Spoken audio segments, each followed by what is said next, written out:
Ladies and gentlemen, hey, hi, how you doing? Welcome back to the channel. Thank you so much for stopping by. Today, we got the major Season 2 reveal for Warzone 2 and MW2 featuring the Season 2 roadmap and a ton of details on everything coming in the season. So right here initially on our roadmap where we have a lot of stuff to break down. So starting first on the left side, we've got Warzone 2. Obviously, we've got Ashika Island, our brand new map. We also have the Path of Ronin challenges, which is going to be a brand new event. So we've yet to see an actual event in game. This will be our first major one for that. I assume it'll be to unlock some alternative skins for Ronin or something in there, maybe like the samurai sword or something like that. We also have the points of interest, obviously, all across Ashika Island in the Resurgence mode. We've got new features, the 1v1 Gulag, the new public event data heist coming in season, the redeploy drone coming in season, so that's confirmed there, search and seizure contracts in season, and then at launch we have the restore honor mechanic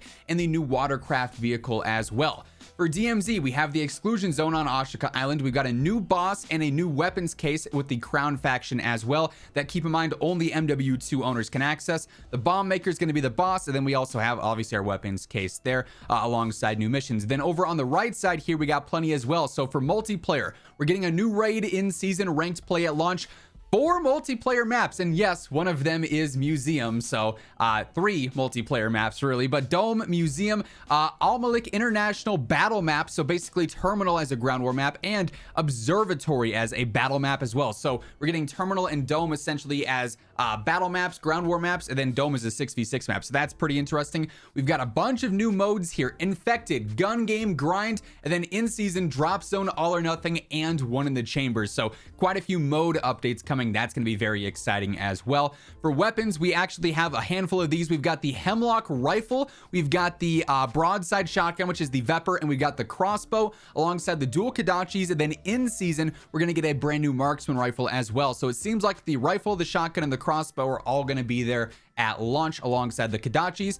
Obviously, we've got Ronin coming as an operator, and then we have new skins coming for Nova and Rose. So not 3 operators, it would seem like. So that's kind of interesting. Then we got new bundles there as well. That's not anything crazy. It's just store bundles. Now let's go ahead. Let's dive into the blog where we get even more details. So we got plenty to go through in the new blog. Of course, we have all this, on the roadmap. We just saw that it'll launch on February 15th at 9 a.m. Pacific. So that's when the patch notes are going to be dropping. That's when everything is going to be live in game. And of course, once the update's out, we're going to be right here covering all the changes, all the patch notes right as they happen. So be sure to hit that subscribe button and turn on those post notifications so you guys do not miss anything in regards to news and intel. So Warzone overview here, we got Resurgence, new contract, DMZ expands to Ashika Island. So we've already learned plenty about Ashika Island up until this point, and Resurgence as well. We've got the new feature, Restore Honor. So on Ashika Island, it takes incredible courage to return to where you once fell in battle, courage that is worthy of some valuable rewards.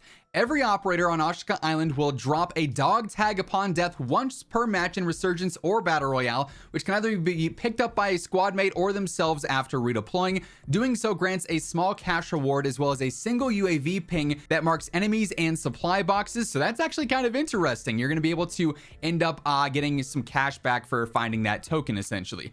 The new contract, Search and Seizure, this will allow you to take up cash and other rewards in match. It's expected to go live in season. It involves reclaiming a stolen vehicle, either an SUV or a boat, from shadow companies somewhere on the island. After you get the contract, its location is revealed. You must neutralize the shadow company guards, so aka the bots, pick up the key dropped by one of the soldiers in the vehicle, and then drop that off at the safety point. So kind of like what we already have, just slightly different because it's on Ashika Island. The data heist public event is coming in season, so intel is power.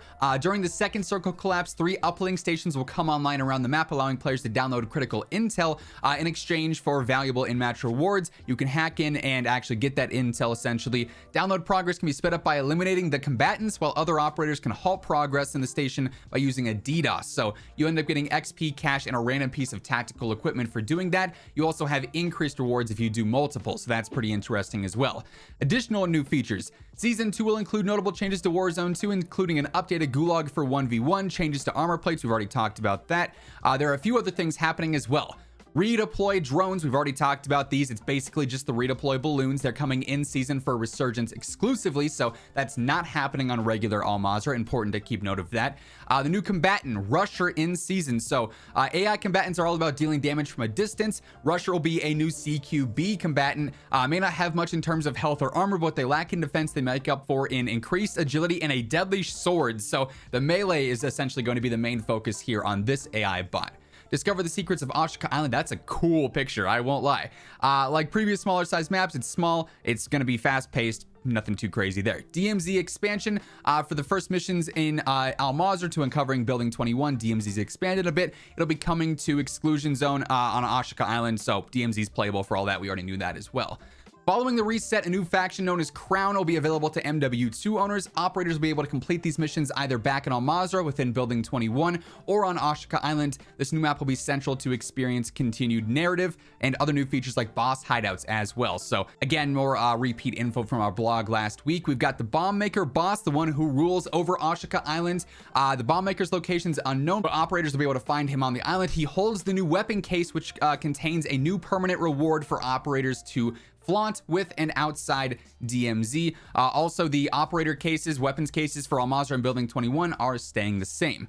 Points of interest, we have Afghan now officially in Al Mazrah, so we saw that one coming. They teased like sort of the small plane crash happening here, so that's what we got going on there. That's now officially Afghan, basically. Then we get into Modern Warfare 2 here. Prove your skills in ranked play, battle maps, and a dozen modes. So ranked play dropping on day one. It'll be similar to all the ranked play experiences from years prior. No real changes there. 4 maps for multiplayer at launch. Dome, which is going to be a 6v6 map, as we saw. Observatory, which is a full-on battle map, so it'll be the top of the mountain from obviously Al Mazrah. We've got the International Airport, which is essentially terminal in the surrounding areas. I'm really excited to play on this one. It should be pretty interesting. Also, going to be really wide open with everything going on there with the tarmac there. And then lastly, we've got Museum, the core map launching at the start of season 2, returning since the beta. So yeah, they basically didn't get the rights for the map. It's now going to be coming back because they've fixed something there. The modes, Infected's coming at launch, pretty standard one there. Same deal with gun game, same deal with grind, which is sort of a mix of TDM and kill confirmed there.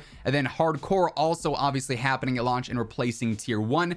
Drop zone going to be happening in season. All or Nothing's in season, and One in the Chamber is in season as well. And then our second episode of the raids is coming with the mid-season update too. Then we get to our general overview here. We got the Path of Ronin event. So at the beginning of season 2, the Path of Ronin challenges will present all operators with 7 challenges to be completed in both modes. Complete all 7 challenges and get the new crossbow. So that's how you're going to unlock the crossbow weapon here this year, meaning that the shotgun and the rifle are going to be the battle pass guns there essentially. We've got 5 new weapons, 3 in the battle pass, so just getting to this obviously. The ISO Hemlock rifle, that's going to be a battle pass weapon. A powerful and enhanced rifle from Expedite Firearms is designed to take both 5.56 and blackout ammunition, providing battlefield advantage in any situation, free in the battle pass.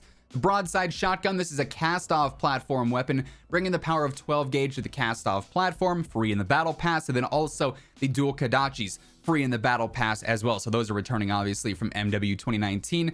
Crossbow coming within the launch window. You can just unlock it as soon as the challenges are live. Also expect a blueprint here as well, a store bundle blueprint for the crossbow.